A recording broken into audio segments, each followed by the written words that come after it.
Hey, buddy, you got a dead cat in there or what?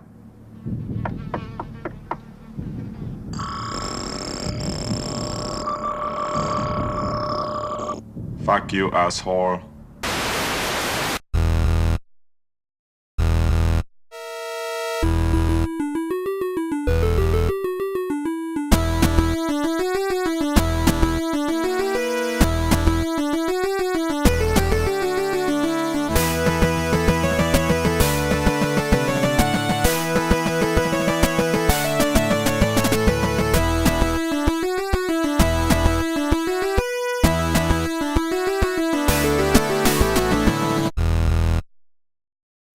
As you know, unless you're new here or you accidentally clicked on this video and for some reason sat through the whole intro, this is the Utterly Nonsense Podcast, the weekly show where we discuss the latest topics in entertainment news, but really just the things we happen to find interesting. You can find us anywhere you get your podcasts, and it's always going to be free. And if you are a new listener, please consider subscribing. We're a small channel, and every little bit helps. We don't make money off of this, John, so, we're really just doing this for our own entertainment. We're doing this to really bring our message to the people. All pretty noble causes. Our entertainment and yours, hopefully. You find it entertaining, mildly. So, one thing that we've talked about a bunch of things pretty consistently over the last few weeks is Captain Marvel. And there isn't really a news story, but rather, I guess, a retrospect at this point, because the movie's been out almost a month.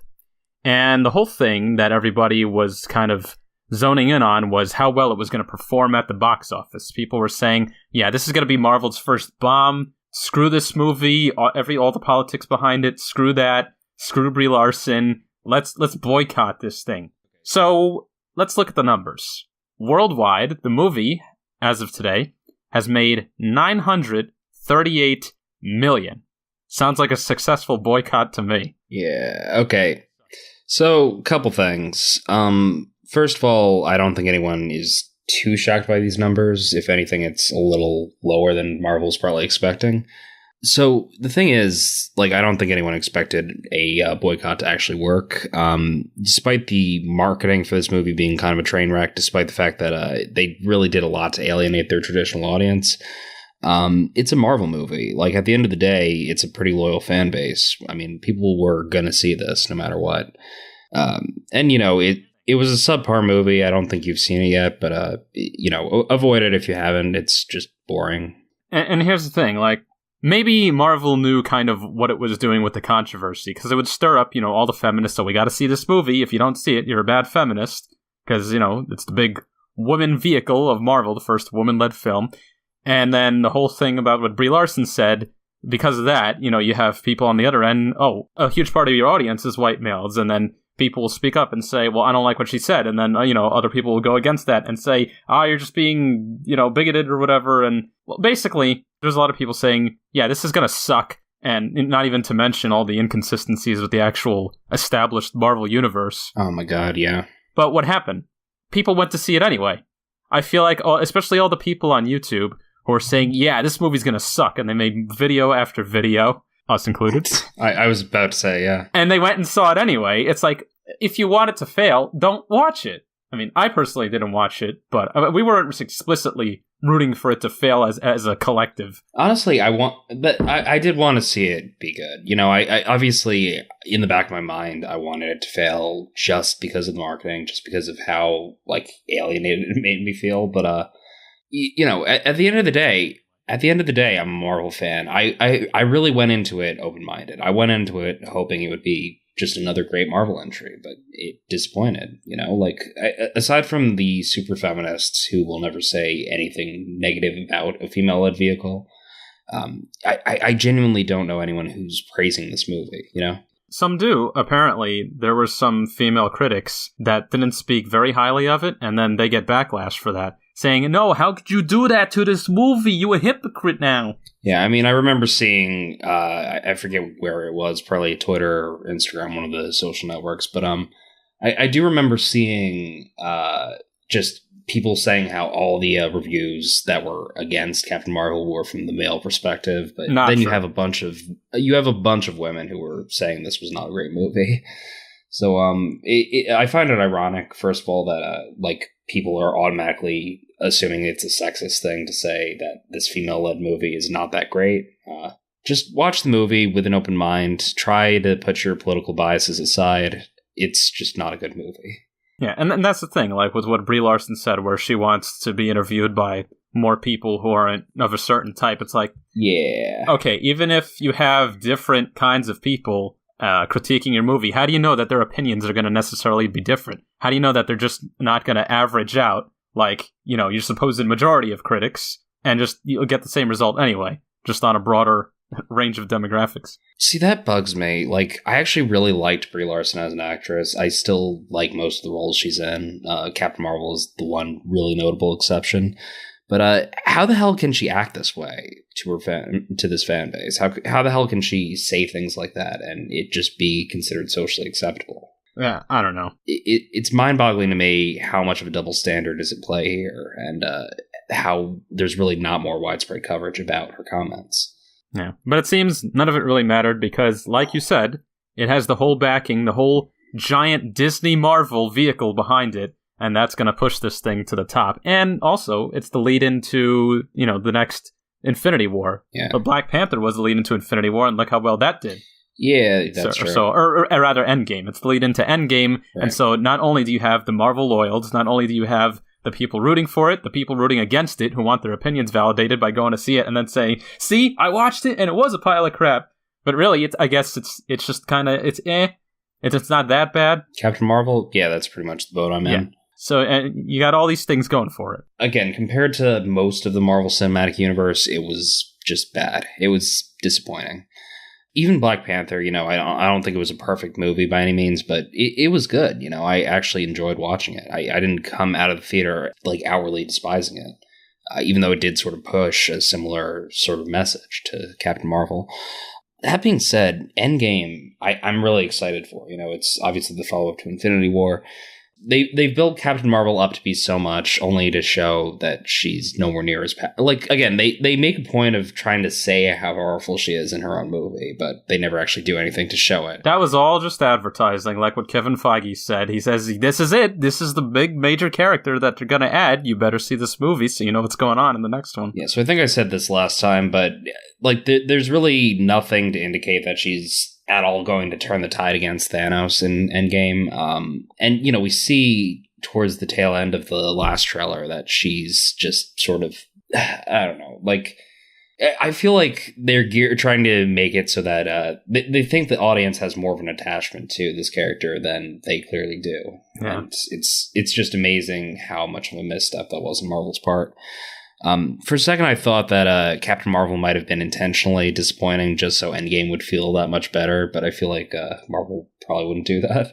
Yeah, I don't think so. Yeah, so... And for whatever reason, there's been a whole battle with the reviews, everything that happened on Rotten Tomatoes, they took away the want-to-see rating, and on the first day of the movie's release, Rotten Tomatoes was deleting reviews like crazy, because according to them, it was all reviews posted before the movie even came out, right. And they were all mostly negative, so they said those are all illegitimate, so we're getting rid of those. But then, as we saw in that one guy's video, there was all of these duplicate positive reviews popping up on Rotten Tomatoes, so who knows what caused that. I don't know if it was, counter trolls trying to get back or maybe try to false flag so somebody could find out about it and see, there is manipulation behind the scenes. We have to strike them down now. This movie is very bad and it's a conspiracy, I tell you. They're out to get us.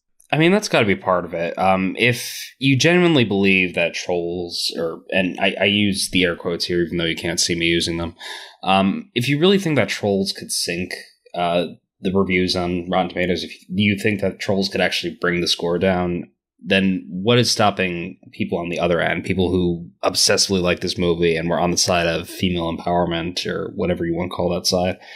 What's to stop them from raising their reviews up with multiple positive reviews, multiple fake accounts? The quick answer is there's really nothing stopping them. It's of course possible that Rotten Tomatoes was hacked. It's of course possible that people abuse their aggregate system, and I think people need to consider that fact. Yeah, I actually went and looked at a couple of them. I kind of glanced over a few reviews just before we started. And there was a few people giving kind of, meh, or this is kind of crappy reactions. and they were saying, yeah, the first time I tried to post this review, it got deleted. So who knows what's going on? Yeah, I mean, again, you have to wonder. As it stands, the audience score sits at a 60. Which, that was raised a lot, too. It was originally at, what was it originally at? It was really low originally. I think it started around 30-something. It was like high 30s, yeah. Yeah, and then when they started deleting reviews, it started going up. Yeah. So, I mean, that all seems fishy to me. And you could call that trolling. You could call that whatever the hell you want to call it. But the fact is, the fan base was not overly pleased with this movie. And I think that's worth considering. Yeah. And yet, it's made almost $1 billion. I just want to point out, as far as audience scores go, 60% is still, I think, the lowest of any Marvel movie to date. Probably. Yeah, I mean, even I know on Metacritic, it's got a 3.6 for audience. But I saw that. I looked at a few of them, and it's mostly just people either bombing it with 1s or giving it 10s to balance them out. So, when you get things like that, you're really not sure where to look. Yeah. I think the movie's it's a 6. You gave it a 6, or Jack gave it a 6. Mike said 7.5, but I think he was inflating it. I think when Jack and I said 6, that was our way of being generous with it. I think that's fair, but it's still kind of on the high side. And again, I'm a Marvel fan, so of course I'm going to be a little bit biased, but yeah. Well, shifting a little bit to Captain Marvel's that hopefully don't suck, Shazam's pre-release reviews are in from critics, and they are quite high. Yeah. The aggregate approval rating on Rotten Tomatoes, we keep talking about it even though we don't like it, is 93. Mm-hmm. You know why we talk about it? Because they use this shit in marketing. They put the Rotten Tomatoes stamp on the DVD boxes. Why do they do that? Well, it's unfortunate, but it's currently, I think, the most popular review aggregator out there. People go to Rotten Tomatoes and will make the decision on whether or not to see a movie because of those scores. The fact is, these guys who are marketing these movies know that people consult this site, so of course they're going to take advantage of a positive rating. I guess. And I mean, that's not uncommon. Like, you look at movies throughout, like, really, as long as there have been movies, they've shown positive reviews for those movies. Yeah, so 93 Rotten, and Metacritic is a 75, which tells us that if they're polling from all the same people, that 93% of critics gave it a rating high enough that it ended up being considered fresh, or whatever you want to call it, recommended. And of those scores, the average number was 75, which you may think that's a little low, but I actually thought that critics were going to shit all over this movie. Like, oh, this is DC, this is kid stuff, they don't know what they're doing, the tone is all off, it's all cartoony. Which, I gotta tell you, from the initial, skimming I did through Rotten Tomatoes reviews, pretty much all the negative reviews were exactly that. They were just people who just unabashedly hated DC for some reason, and were doing everything in their power to try to disparage this movie. From what I can tell, people are genuinely loving this movie. People are genuinely saying that it's the best DC movie to date, or best DC Extended Universe movie to date. That's pretty awesome. That's honestly a really good feeling, and I'm psyched for this thing. I've said on multiple occasions, the Shazam trailer just blew me away. Like, I haven't been that genuinely happy to see a trailer in years, Yeah, and that's one of the things I saw somebody leave a review about, that they say this movie kind of brings back the genre's ability to just give joy and wish fulfillment, because it's essentially a kid getting his wish fulfilled that he becomes a hero. Well, I don't know if that was his wish, but I mean, what kid doesn't want to be a superpowered big guy knocking around people? Again, we haven't seen it yet, but apparently this version of Billy Batson's sort of apathetic towards the whole superhero thing, and his buddy or roommate or foster brother, whatever you want to call him, is apparently a superhero expert. So right. So I mean, he's probably like the one kid in existence who doesn't want to be a hero. Yeah, well, I kind of felt that way in my high school. I felt like in my high school I was literally the only one who cared about any of that type of shit, and everyone else was just sports, social stuff, sports. And I'm like, none of you may appreciate it, but someday I'm going to save every one of you, just for the glory of it. Just for having a comic book written about you. Absolutely. So yeah, we're still excited for that, and this looks like good signs. I'm probably more excited for this than I am for Endgame, actually. Yeah, honestly, at this point, so am I. Just, Endgame's been built up so much at this point, I don't know if it could possibly live up to the expectations they've set. And honestly, I've had so much time to process Infinity War that I'm not nearly as excited for Endgame as I was like immediately after Infinity War's release.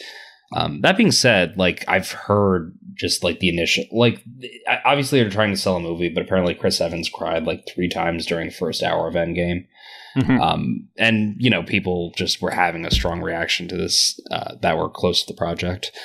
So yeah, we will see. And I heard it might take as long to watch as it would the whole Lord of the Rings trilogy. Yeah, no, it's supposedly like over 3 hours long, and it's already been like just over 3 hours though. So I guess that's not too ridiculous considering it's this massive conclusion. It's basically the conclusion to the MCU up until this point, based on what we're hearing so far. Yeah, so that's a good lead into what's next for the MCU, which I guess since they're going to label this first 10 years as the Infinity Saga, we could call the new one the Cosmic Saga, because they are actually now putting into production the Eternals, because it was just announced that Angelina Jolie is in talks to star in this movie, and this is really getting out there into some of the more obscure cosmic type things. The Eternals are one of, I think, 3 separate races or something like that, created by the Celestials, which are like the originators of the basically all the characters in the Marvel universe. You had the Celestial beings, and then they created the Eternals, the Deviants, and then I think the humans, and they placed the latent X gene in them to eventually combat the Deviants, which are like monsters and things like that are the underground dwellers. I think. I'm really going out on a limb here because I'm not an expert on this by any means. I just kind of skimmed a few things. Yeah, honestly, that's about the extent I knew. I knew they had some direct connection to the Celestials. From what I could tell, they're sort of like the Marvel equivalent of the New Gods. I think they're more than that, because these are actually, like, they actually create stuff, whereas New Gods are kind of just they're just living off somewhere on their own. They use the terms reluctantly. I mean, the Celestials, but they are both created by Jack Kirby, which is interesting. They're both high concept being things. So, I mean, the Eternals, from what I can tell, are a pretty varied group. They're like the Guardians of the Galaxy, where they're probably not all too well known by the general mass. And you basically look at any iteration, it's never going to be the same group of characters. So we really don't know anything about this thing as of right now, aside from the fact that Angelina Jolie, who... how do you talk about Angelina Jolie? She's just, you know, her. Obviously, people know her. She's Lara Croft. She is Lara Croft. Yeah, exactly. The good Lara Croft. She's the chick from Salt. Oh, Salt. Yeah, I forgot about Salt. Salt's a good one. She was Brad Pitt's ex. Oh, yeah. They're officially done, right? Yeah. Okay, so we have a chance. I feel like that's the one relationship people actually thought would last, but... Yeah, I mean, they were together a while. It's longer than the shelf life of most Hollywood movies. The one relationship that didn't last that I'm shocked about was Anna Faris and Chris Pratt. Yeah, that is strange. That seemed like one that would last. Like, Chris Pratt genuinely seems like the most likable guy on the planet, and I mean, even Anna Faris just seems like the kind of person who'd be up for anything. Like, she seems like the kind of person who would never, like, be able to go through a relationship end like that. Who knows what kind of things happen when you're on the road in, like, a major franchise? Yeah, no, it's a good question. It's like being a rock star, like, right? Yeah, I mean, I've seen, like, you'd be shocked how many, like, older musicians there are that have actually held up those relationships. Yeah, I mean, obviously, if you're going to enter into a relationship with someone who has a career like that, you might want to plan for that eventuality. You'd think stars in Hollywood would actually have more functional relationships since they go in knowing what the relationship is. But apparently not. Yeah. This is not cosmically related, but yeah, so a bit of a tangent. Again, we don't know too much about the Eternals, so we're sort of spitballing here. Again, this is really getting into celestial territory, or cosmic territory. I did look a bit into the super sci-fi end of it, and it said something about the complete origin of the Marvel multiverse being the first firmament.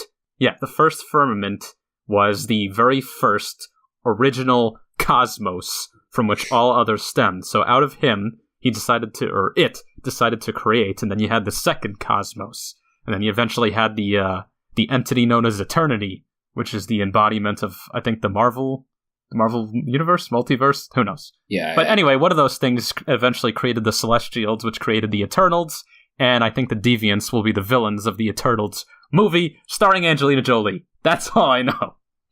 Yeah, I mean, okay. So I don't want to go too deep into this territory since it's really something I know a limited amount about. Yeah, that's about it. I will say, like, this is really getting to, like, the crux of, I'd call it the Silver Age Marvel. I think, when's the original Infinity Saga? That's tail end of Silver Age, right? Bronze Age, I guess? Bronze, maybe, yeah. Yeah, I mean, so... I don't know. That's maybe at the very early end of Modern.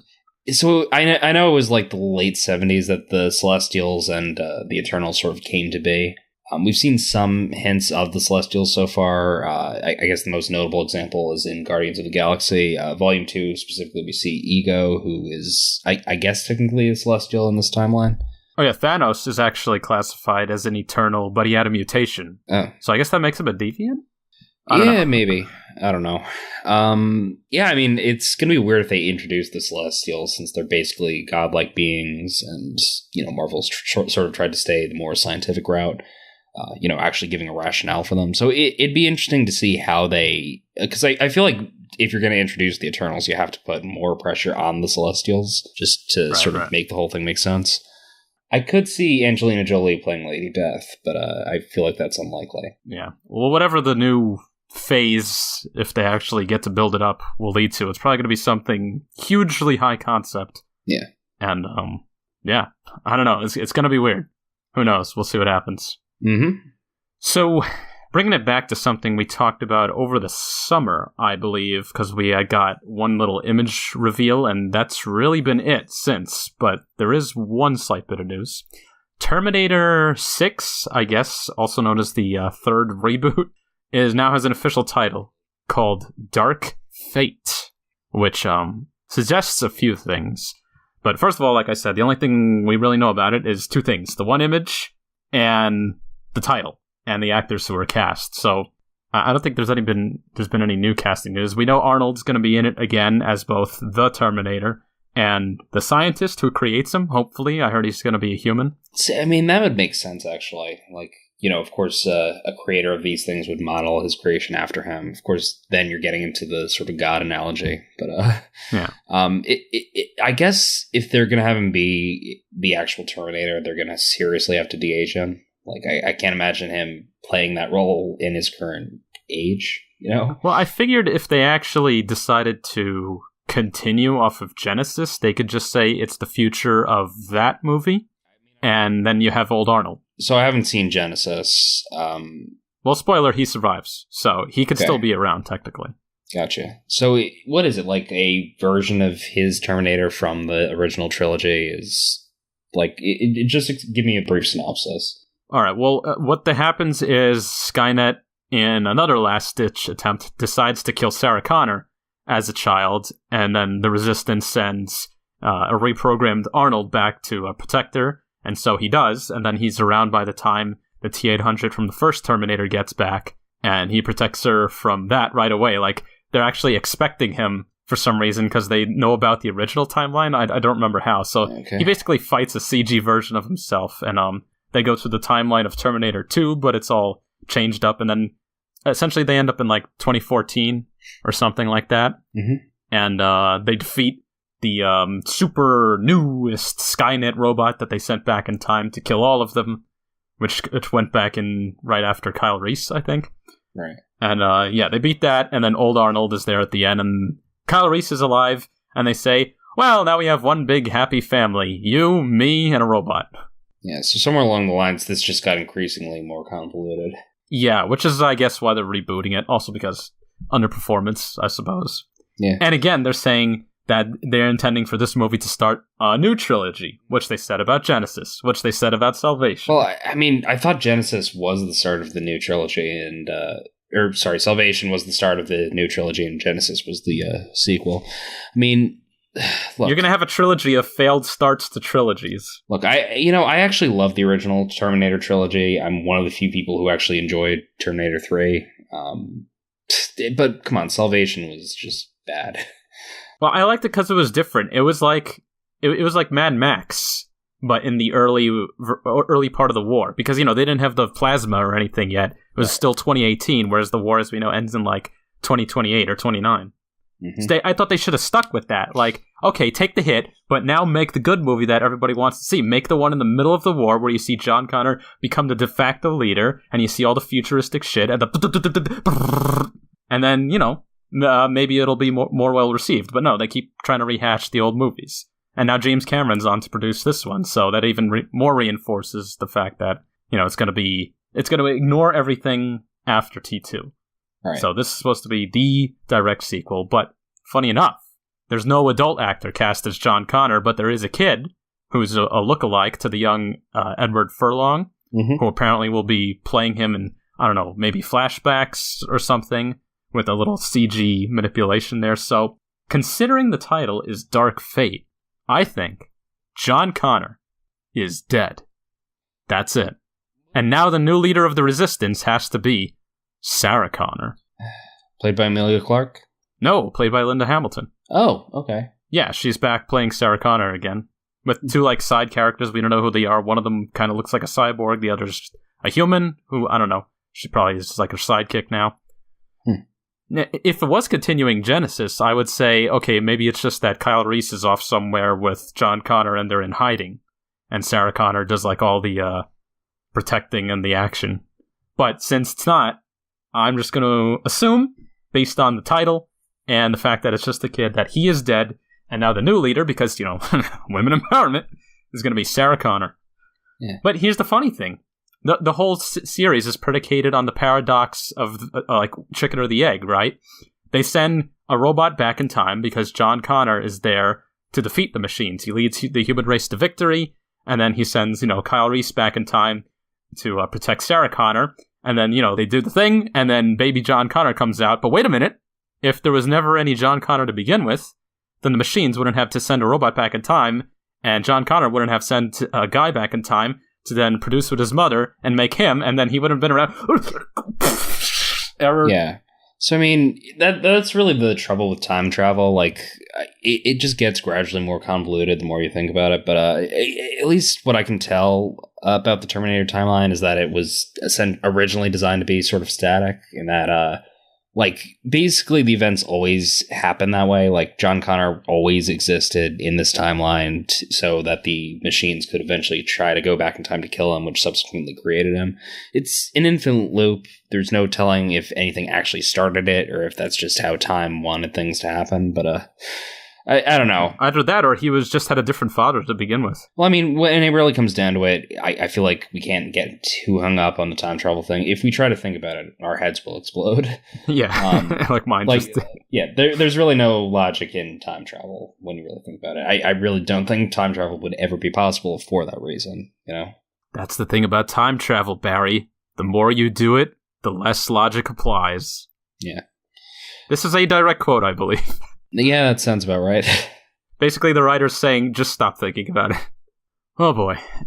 And finally, one thing to delve into real quick, Alita Battle Angel, in its final run, I guess it's out of theaters by now, hit $400 million. Which, to put it to perspective, this is a pretty big budget, CG effects movie, where it has a fairly hefty budget, and it makes $400 million worldwide, which is decent, but not enough to get it to the point where the studio will say, okay, sequel right now, we're doing it. And to compare it, Pacific Rim was a very similar situation. They had at least a $200 million budget without marketing, and it got $400 million worldwide. Tron Legacy, Mad Max Fury Road, Edge of Tomorrow. Edge of Tomorrow is actually getting a sequel now, all these years later. But but the other movies, so what they all have in common is these were very well received by the audiences. People thought these movies were great and they wanted to see more, for the most part. But, the money just isn't there. Even Mad Max got all those Academy Awards for this and that, but at the end of the day, the only thing that talks is the dollar bills, y'all. Dollar bills. If you don't got all the big money, sequel's not going to happen. So, I mean, it's worth mentioning that Alita did start out with a $170 million budget. So, I mean, like for anyone who's not familiar with how Hollywood movies work, first of all, that's double its initial budget that it made, a little over double its initial budget. Well, don't forget, there's the marketing, and then there's all the cut that the theater takes, the theaters take. Well, theaters make very little off of the actual movie. If you actually look at the breakdown of how theaters are run, most of their finance comes from concessions. At least that's what I've heard. I know some people who actually work at movie theaters, so I should probably ask them if I want a precise breakdown. Yeah. So I mean, $400 million against a $170 million budget isn't bad by any means. It's not a bomb by any means, but right. It's a very modest win. Like it's definitely gaining a sort of cult following in the wake of its initial release. People did love this movie, especially our fan base. Like we have heard from people who've commented on our videos, who've approached us through YouTube, who genuinely love this movie and are upset that it's not getting more widespread attention. So all of these are worth mentioning. In the end of the day, it's not. It is still based off of an original property, but it's a very original movie based on what I heard, and part of that is. Because of Robert Rodriguez's vision, part of that is because you have a guy like James Cameron producing. But at the end of the day, it's just a really well-received movie that's just doing, now modestly pretty well. Yeah, and there have been movies that have done worse that also had similar praise. Like, I don't know if you remember Dread, came out in 2012. Yeah. Literally a cult hit, but it got almost no box office buzz at all. It got nothing. But I think now they're talking about actually making a series on one of those premium channels or something like that. So who knows if they'll actually continue it. Yeah. But yeah, it's just kind of sad when you get movies like this, which are very well liked. But, because studio business is the way it is, you're not going to necessarily see more of it, at least maybe not right away. Like with Pacific Rim, it eventually did get a sequel, but it didn't have the same creative backing behind it that it did with the first one. Like it didn't have Guillermo del Toro. And I think to most people, or at least to me, the sequel looked like a Transformers movie. They're all bouncing around the robots, and they don't have the same weight, and doesn't have the same color depth to it that the first did. And the second one did not do well. Hopefully that doesn't happen with Alita. Yeah, so I mean, I was gonna approach Dread real quick, just to sort of build on that. Dread did not do well at the box office by any means. It basically, based on varying sources, we don't know exactly how much the budget was, but it may have been a bomb. It made basically around $40 million against a somewhere between $30 and $45 million budget. Not great. That being said, it is gained an audience. It has, it's definitely popular among fans. Critics enjoyed it. So, yeah, you have to wonder why more people didn't see it at the time. I think it was just, it just got drowned out by all the other big releases. Like you had The Amazing Spider-Man and you had Avengers in 2012, and it came out like right in between those. So there's basically no excitement for it. And the marketing just made it look like a generic action movie, I guess. And people really didn't know that it was an adaptation of a comic property. Right. But yeah, you're right. It does have a lot more popularity among the fan base, at least more than the one with Stallone. Right, yeah, I mean, that was, I think, pretty much universally panned, right? I am the law! I like that one. So I would think that about does it for us. So without further ado, you know what this has been. I said at the beginning, but in case you didn't hear or you just decided to skip through for some reason, this is the Utterly Nonsense Podcast. And you can find us on all of the different things where you can find a podcast. Of course, we'll always be here on YouTube. And you can check us out on social media, where we post all of our updates almost daily. And I think that about covers it. Okay, so without further ado, 8-Bit Music, play us out.